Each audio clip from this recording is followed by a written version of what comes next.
What's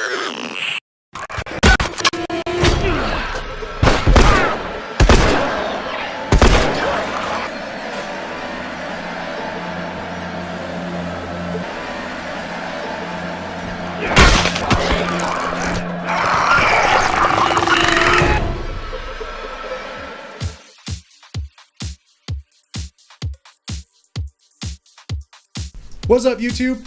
I'm Misfit of MUG. What's going on, guys? This is Stainless. Hey, this is MMO Mark. And this is Spawn Beacon's review of The Last of Us.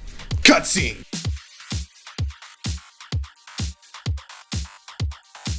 Naughty Dog did an amazing job of making me really feel for the characters. As I was playing through the game, everything that I saw in the animations in their eyes, such as the voice that came out of the speakers in my headset, were keen. I really thought that it did an amazing job making me really feel for the character.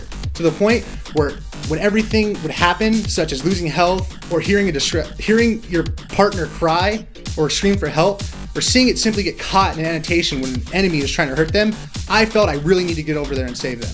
Overall, the storyline in this post-apocalyptic world is great. I think it's an amazing concept, the enemies are unique, and it's something that this world really needed in gaming, especially for the last kickoff of the PlayStation 3.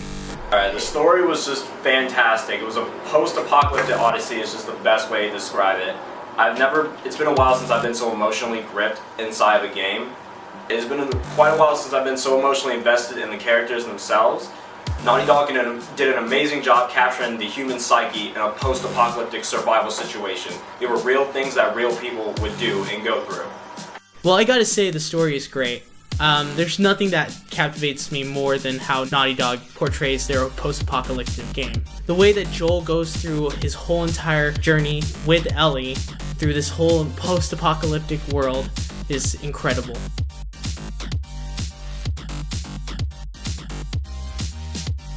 Next on the review is graphics. I think the world of The Last of Us looks amazing.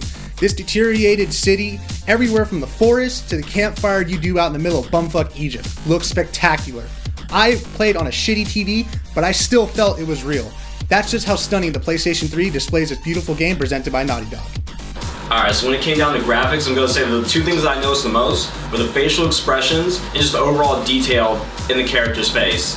Like, I've never seen anybody's beard portrayed as great as Joel's beard. It's kind of kidding. And not only that, but just the environments themselves, there was just so much detail that had gone into them. Even when you look at the ground, you see all the crap that was scattered on the ground, to the doors that were bolted up against the walls to try and keep people out. They really put a lot of time into it. I'd say that the graphics is probably the best graphics on the PS3. From the textures to the lighting to the shadows, it's overwhelming to see how much Naughty Dog can do with their technology.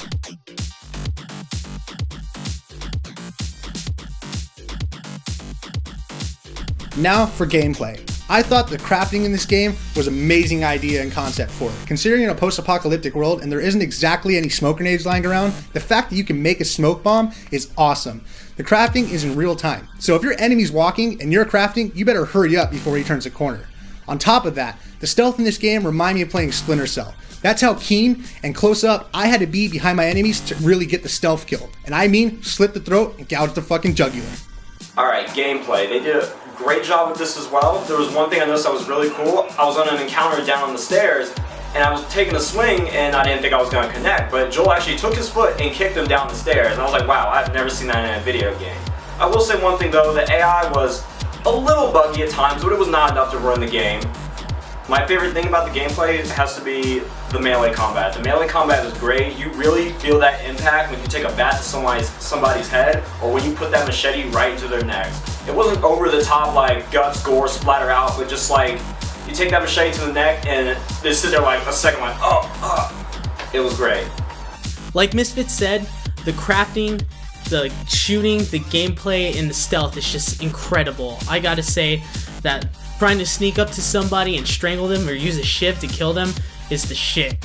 One of the problems that I found in this game is the fact that some of your followers destroys the whole definition of stealth. Now for my favorite of this review, the multiplayer. I think it's amazing. They did a great job about the concept. The fact that you have to run your own clan and make sure these people are fed every day really makes you tie in the multiplayer, like you're important. And on top of that, the gameplay modes are awesome. I love the stealth that they brought from campaign into multiplayer to a T. And I really love how they didn't leave anything out, like listening through walls. It's in there, and you can do it. And I do it all the time. I'm a whore. The crafting in multiplayer is even the same as campaign. You need to do it fast before the enemy team can see you or get you down. What I love most is the executions, because no one can really take a bullet to the side and just drop dead from the knee.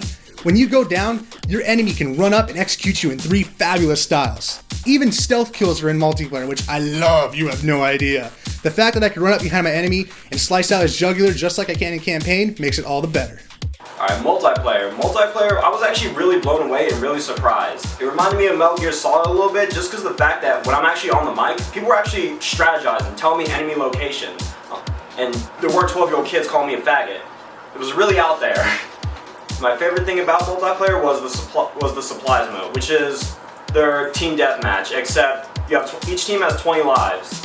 And each person can use as many lives as they want once it gets down to 0. So either one person can fuck it up for everybody, or everybody can work it out really well to the point where they barely die. Well, I gotta say that I'm not a big fan of multiplayer. The whole fact that it's just mediocre, just like Call of Duty and all other games that use multiplayer, it's just not right for me. If there's any reason to get a PS3, this would be it. I think this is gonna be the PlayStation 3's last greatest game. Despite all the negativity I said about this game, it's still a great game, and it's possibly the best game I've played in a long time. Robbie? My review of The Last of Us is 5 bars. I think it's great, and I can't wait for more from Naughty Dog on the PS4. What do you think, Stanless? I thought The Last of Us was a great, gripping journey. It had all the elements that makes gaming great, and I love seeing some of the stealth elements revived in games that we don't see a lot today. What do you think, Mark? Well, I think this is a great game, though I gave it shit. I gotta say, this is worth a pickup. If you have a PS3 or plan to buy a PS3, definitely get this game. It's worth it. I give it 4.5. Thanks, guys. Well, that completes our review of The Last of Us. Make sure you tune in next week when I get to review Deadpool, the game. And you best believe I'm gonna take that shit to my bed and I'm gonna feed it some fucking chimichangas.